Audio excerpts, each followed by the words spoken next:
Tonight, Canadians head to the polls with advance voting now underway.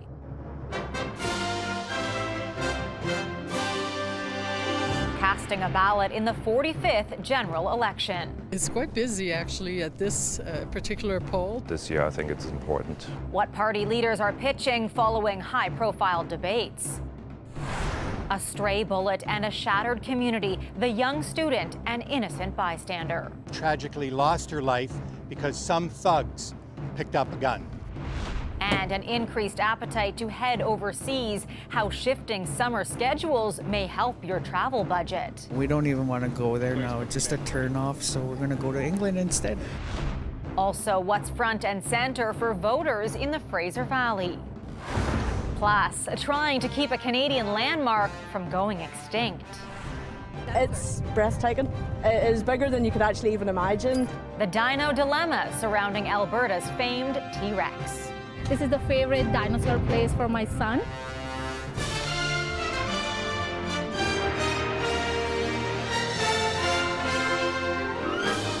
CTV National News with Heather Butts. Good evening. We have entered a new phase of this federal election and a sign it's nearing the end. The first of 4 days of advance polling across the country. But are people heading out to vote on this long weekend? We'll get to that in just a minute. First, we begin with leaders back on the campaign trail following 2 days of high-stakes debate. CTV's Jeremy Sharon on what parties are pledging today. Visiting a Montreal industrial recycling company this morning, Conservative leader Pierre Poilievre promised to reverse a key Liberal environmental policy. Let's be clear, the Liberals' plastics ban is not about the environment. It is about cost and control. If elected, he pledged to end a ban imposed by the Liberals in 2022 on single-use plastics and stop the Liberals' plan to require all food packaging be more easily recyclable. We will axe the Liberal food packaging tax to save families $400 on groceries and to save 60,000 Canadians their jobs. About an hour east of Montreal, in Yamachiche, Quebec, NDP leader Jagmeet Singh rolled out his party's Quebec platform. It's one of acknowledging Quebec as a nation. We are proud to be allies in supporting that. Singh pitched a plan for the province that focuses on protecting farmers and the environment and proposed an east-west energy power grid that he says would boost Quebec's energy sector. It would allow for Canada to have access to low-cost hydroelectric energy. For Quebec, what that would mean is instead of having to be dependent on selling energy only to the States, Quebec could sell energy to the rest of Canada.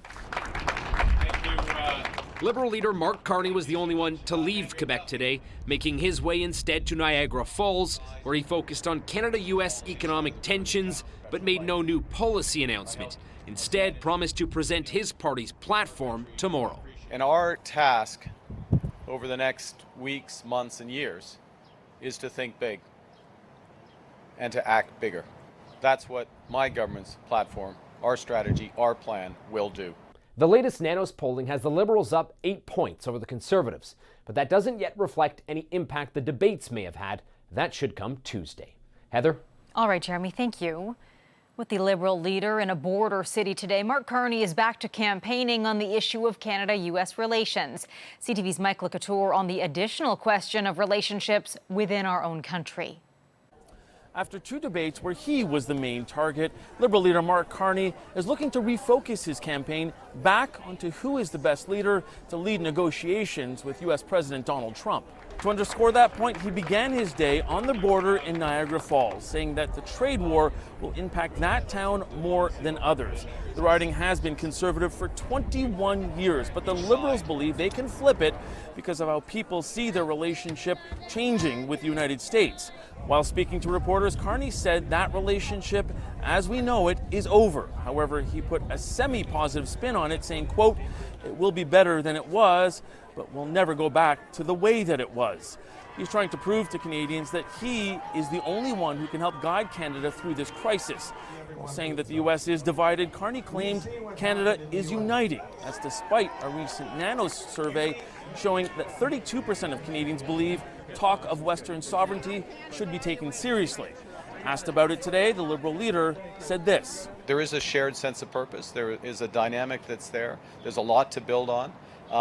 And I'm committed that if we are elected, that my government will deliver. Will deliver for all Canada and very much including Western Canada. To do that, a source on Carney's campaign tells CTV News the platform he'll unveil tomorrow will have 4 themes: unite, secure, protect, and build. A formula that they feel will be a winning one. Mike Lecoulteur, CTV News, Brantford, Ontario. NDP leader Jagmeet Singh unveiled his Quebec platform in a riding the party is hoping to reclaim, a sign they're still campaigning to gain seats. But as CTV's Rachel Aiello reports, Singh is now back in British Columbia under pressure to shore up support in the ridings the party currently represents. Coming out of an at times chippy debate performance and with just 10 days left in this election, NDP leader Jagmeet Singh says he won't stop fighting. I fought my whole life. I'm a fighter. That's who I am. That was Singh's response today to my question of whether his showing last night was his audition to be an opposition party leader in the next parliament. Instead of positioning himself to be Canada's next prime minister, in the showdowns between the main federal leaders over the last 2 days, Singh sought to use his place on the stage to hold the front runners to account. And now he's heading into the final stretch of this campaign, hoping to build off of that by reminding Canadians of the role the NDP can play in the House of Commons. We are going to really just let Canadians know the choice in this election. And we have said this, and I really believe this, and more Canadians are telling me, yeah, they agree as well. Ottawa does work best when one party doesn't have all the power. At the start of this campaign, New Democrats were quick to say support for the party historically hits its upswing a few weeks into the race. But that hasn't materialized this time. And so Singh's first priority as he starts his last cross-Canada swing of this election is convincing Canadians to vote NDP when they cast their ballots. Singh was pressed today to confirm when he'd be presenting the NDP's full platform. His team has confirmed this evening that that full costed key campaign document will be dropping tomorrow. Rachel Aiello, CTV News, Burnaby, British Columbia. There is more reaction to last night's English language debate and the Commission's decision to cancel the media scrums held afterwards, following heated exchanges between reporters and representatives of the right-wing media group Rebel News.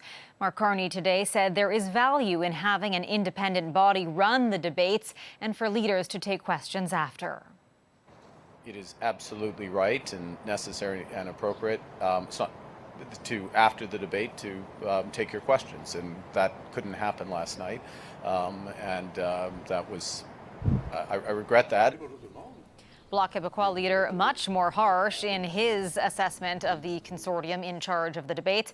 Yves-François Blanchet saying this morning the commission should be abolished, calling it between harmful and useless. Election Day may still be more than a week away, though Canadians did get the chance to cast a ballot today now that advance voting is underway. And as CTV's Kamal Karamali shows you, there are several issues out there driving people to the polls.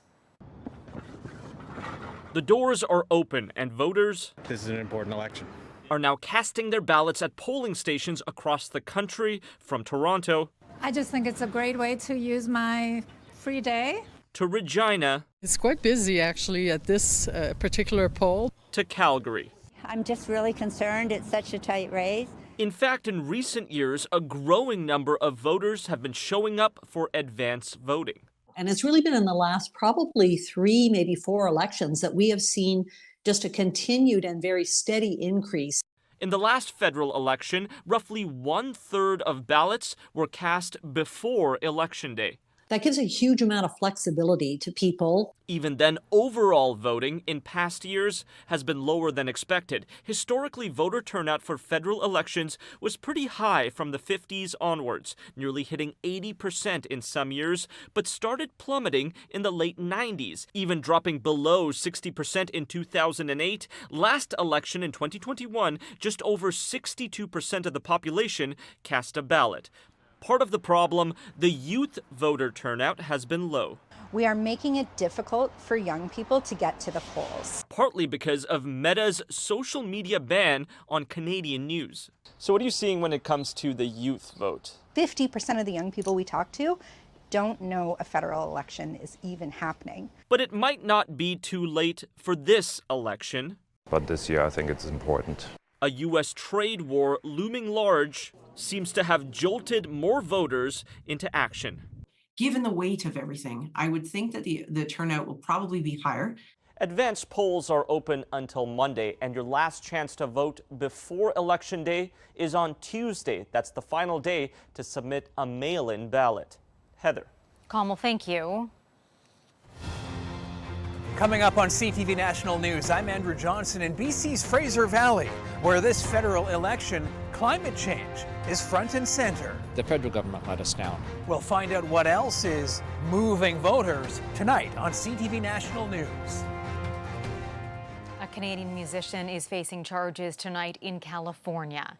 Joseph Siders, the drummer for rock band The New Pornographers, is charged with possession of child sex abuse materials. The 44-year-old was arrested after being accused of recording young boys in a restaurant bathroom in 2 separate incidents earlier this month.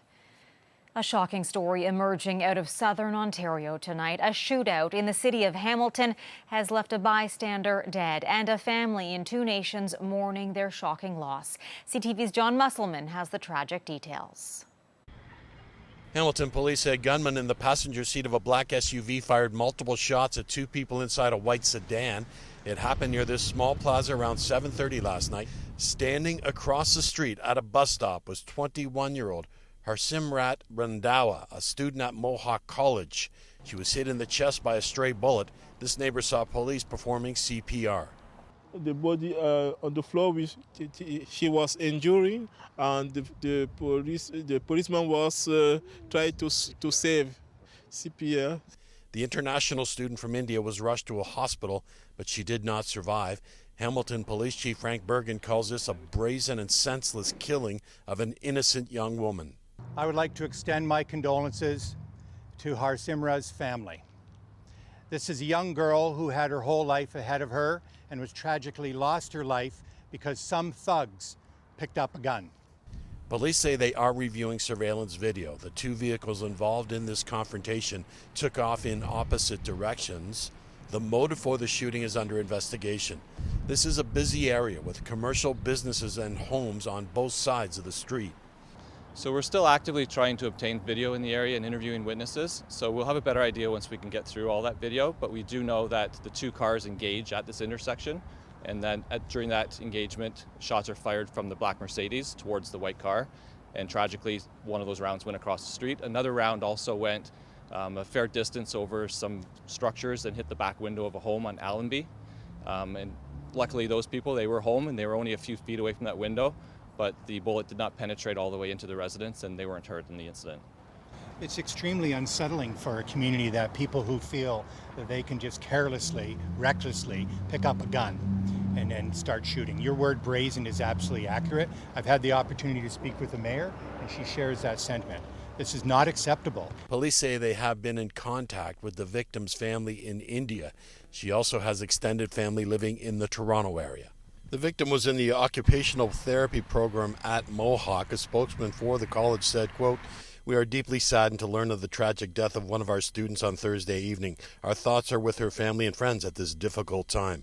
As a member of the Mohawk College community, we know this loss is being felt by many, and we will do everything we can to support Harsimrat's friends, family, and the broader community." John Musselman, CTV News. Trade tensions with the U.S. appear to be having a major impact on the travel industry as Canadians look towards spring and summer vacations. CTV's Alison Bamford on the ripple effect that might actually help your travel budget. Michelle Ballantyne and her daughter are checking in for their flight to Vancouver, a quick trip compared to the flight to England she has planned for July. I don't think I'll be leaving Canada much after that. She's going to visit family abroad this summer, an easy decision considering everything going on in the United States. We were thinking of going to the States, but then everything with the tariffs and all that nonsense, we were just like, no. Some travelers we spoke to plan to stay close to home this summer. Others don't have any plans yet, but they say they will be avoiding the U.S. We're already seeing major routes getting some of their service cut back, and those planes are being rerouted to other areas. WestJet is seeing a growing demand for destinations in Mexico, the Caribbean, Europe, and Japan. The airline modified its summer schedule to reflect that, while scaling back its flying capacity between Canada and the U.S. Air Canada also reduced flights and seats to certain U.S. destinations. Flair Air ended its seasonal U.S. routes early and added more domestic flights. Airline carriers are really listening to the demand of Canadian travelers. According to Flight Centre, international airfare to non-U.S. countries is also down 17% on average. They're introducing more seating capacity. So anytime you have more seating capacity, the prices will become more competitive. Prolonged cuts to U.S. travel could end up hurting the industry. The big fear will this trend that's aiming for the summer also head into next winter? And that's the big question mark at this point. For now, Canadians are using the strained relationship with our southern neighbors as an excuse to explore their own country and the rest of the world. Allison Bamford, CTV News, Saskatoon. Coming up, the surprise meeting in El Salvador. This case is not just about one man. The senator sitting down with the man at the center of Trump's deportation battle. Plus, digging deep to save a popular attraction that towers over an Alberta skyline.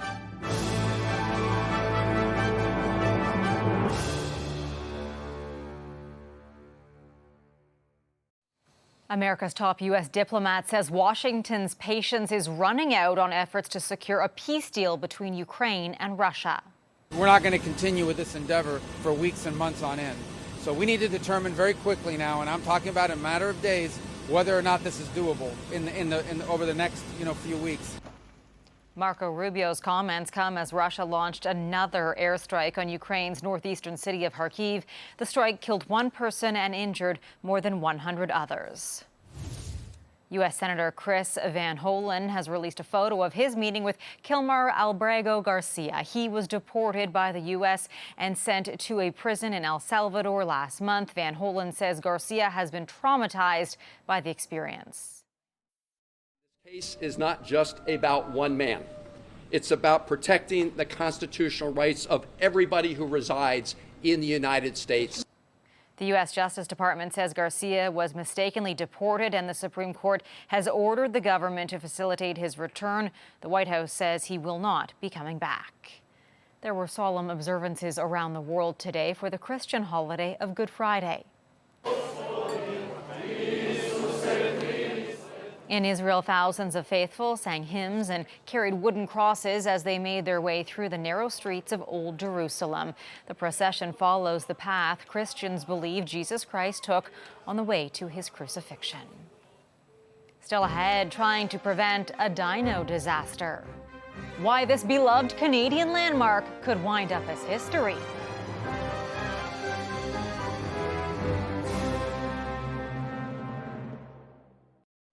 Alberta holds a lot of distinctions. Among them, it's home to the world's largest dinosaur in Drumheller. But that T-Rex is in danger of becoming extinct. CTV's Kathy Lee has more on what the landmark means to the town and the efforts to save it.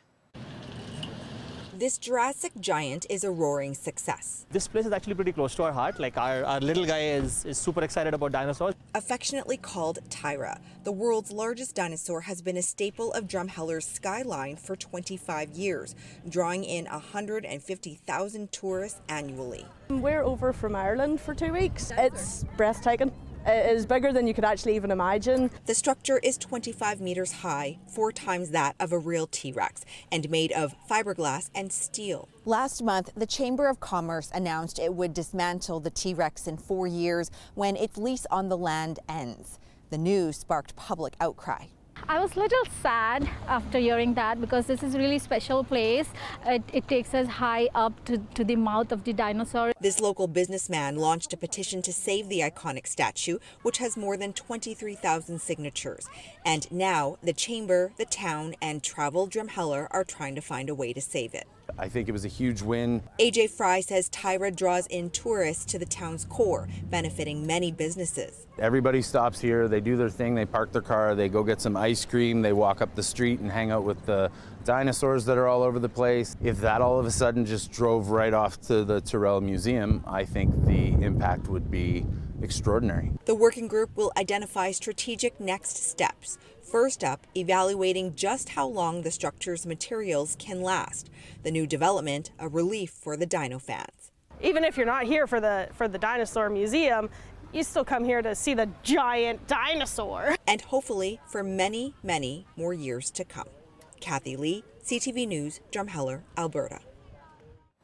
Still ahead, rising concerns. What has voters worried this election in Western BC?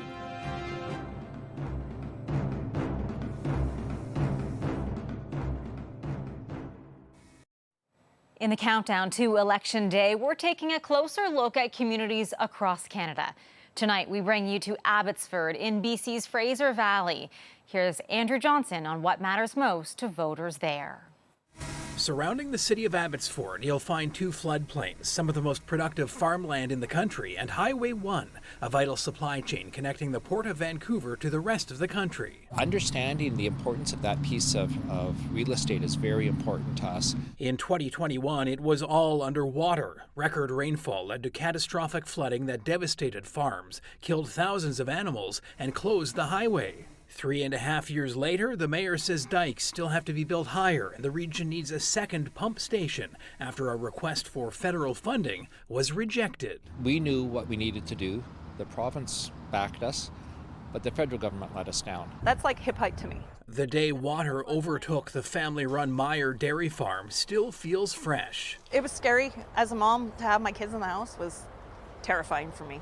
Their ask from Canada's next government is protection in more ways than one. Are we prepared for another one? No. Like, if it hit again, is it going to be worse than the time before? You know, could be. We want them to stand behind our supply management quota system, because the quota system was in place to protect farmers and the market, but also guarantee the consumers that we're always going to be supplying them with milk and quality milk. They're also chewing over the rising cost of living and spiraling grocery bills. What's happened to Canada's cost of living since the pandemic isn't only a concern here on the farm, it's also on people's minds in the city. Hi. What can I get for you? Voters at the coffee shop say young families need help to be able to afford life again. And she's calling for a better plan to get drug users locked in addiction into treatment. It breaks my heart. They want help, they want rehab, they want help to get out of the horrible life they're living. No shortage of asks in Abbotsford, from downtown to the farm. Ahead of April 28th. Andrew Johnson, CTV News. That's our newscast for this Good Friday. Thank you for watching. I'm Heather Butts. Good night, and I'll see you again tomorrow.